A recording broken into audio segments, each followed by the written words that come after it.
জমি সংক্রান্ত বিবাদের জেরে সোমবার রাতে অগ্নিগর্ভ হয়ে ওঠে মুর্শিদাবাদের হরিহরপাড়া থানার অন্তর্গত চোয়া গ্রাম পঞ্চায়েতের নাজিরপুর এলাকা।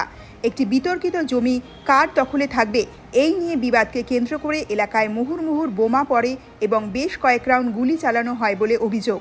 গুলি চালানোর ঘটনায় গুলিবিদ্ধ হয়ে নাজিমউদ্দিন শেখ ওরফে কালু নামে নাজিরপুর এলাকার এক বাসিন্দা বর্তমানে কলকাতার একটি হাসপাতালে চিকিৎসাধীন রয়েছেন বলে জানা গেছে।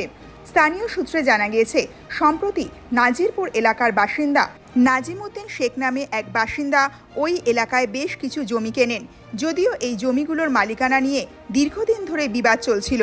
স্থানীয় সূত্রের খবর, সোমবার রাতে 12টা নাগাদ নাজিমউদ্দিন কিছু দুষ্কৃতীকে নিয়ে ওই বিতর্কিত জমিতে বসবাসকারী কিছু পরিবারকে জোর করে উচ্ছেদ করতে যান।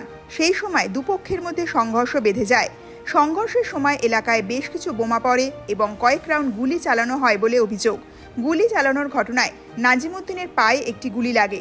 রক্তাক্ত অবস্থায় প্রথমে তাকে মুর্শিদাবাদ মেডিকেল কলেজ হাসপাতালে ভর্তি করানো হয়। সেখানে তার অবস্থার অবনতি হলে কলকাতার একটি হাসপাতালে পরিবারের তরফ থেকে ভর্তি করানো হয়েছে। যদিও আহত ওই ব্যক্তির পরিবারের দাবি, নাজিমউদ্দিনকে বাড়িতে এসে গুলি করেছে গ্রামেরই কয়েকজন বাসিন্দা।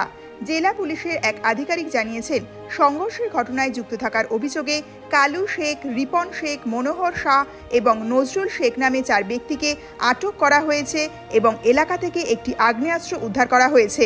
তৃণমূল পরিচালিত মুর্শিদাবাদ জেলা পরিষদের সহকারী সভাধিপতি তথা হরিহরপাড়ার বাসিন্দা শামসুদ্দোহা বিশ্বাস বলেন, এই ঘটনার সঙ্গে রাজনীতির কোনো যোগ নেই। দুদল গ্রামবাসীদের মধ্যে একটি জমিকে কেন্দ্র করে বিবাদকে ঘিরে সংঘর্ষ হয়েছে। রাত্রে 12টা নাগাদ আসে কিছু দুষ্কৃতী এবং আমার ভগ্নিপতি এখানে ছিল বাড়িতে।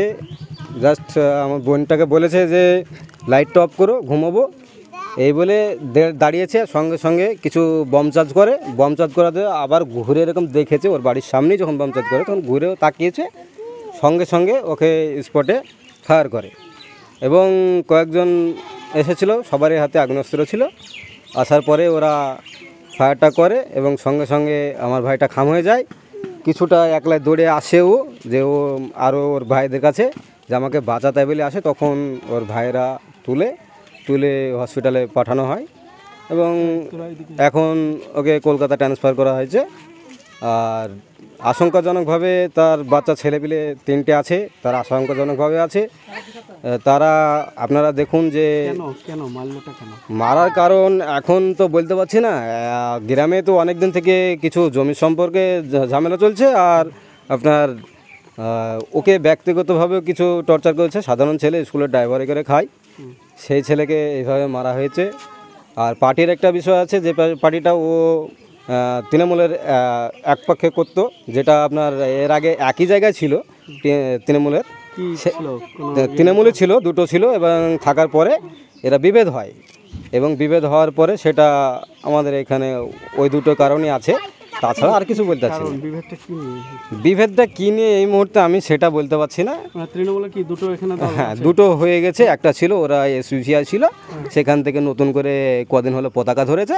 ধরার পরে এখন ওইভাবে এসে টিএমসি ছেলেপেলেকে এখানে 2টো গোষ্ঠী। হ্যাঁ, ওরা কয়েকজন গিয়েছে, বাকি সব এসোসিয়াল লোক। না, ওটা পুরো বলতে পারবো না, এখন কোন রাগে মেরেছে সেটা বলতে পারবো না। কিন্তু যেহেতু এনটি পার্টির হিসাবে আসছে, সেহেতু হয়তো বলতে পারি যে কোনো পদে ছিল। তৃণমূলের সাধারণ কমিটির পদে একটা ছিল, যেটা অঞ্চল কমিটির মধ্যে আমাদের গ্রাম থেকে যেটা করা হয় সেটার মধ্যেও ছিল। আর ও সভাপতিকে মারতে এসেছিলো। সভাপতি যেটা আছে আমাদের আকবর শেখ, সেই আকবরকেও মারতে এসেছিলো ওর বাড়ির পাশে। দেখেন, এটা আকবরের বাড়ি এবং দুজনকেই একসঙ্গে অ্যাটাক করেছে কি বলতে পারবো না সেই বিষয়টা, এখন কী ঘটনা ঘটেছিল।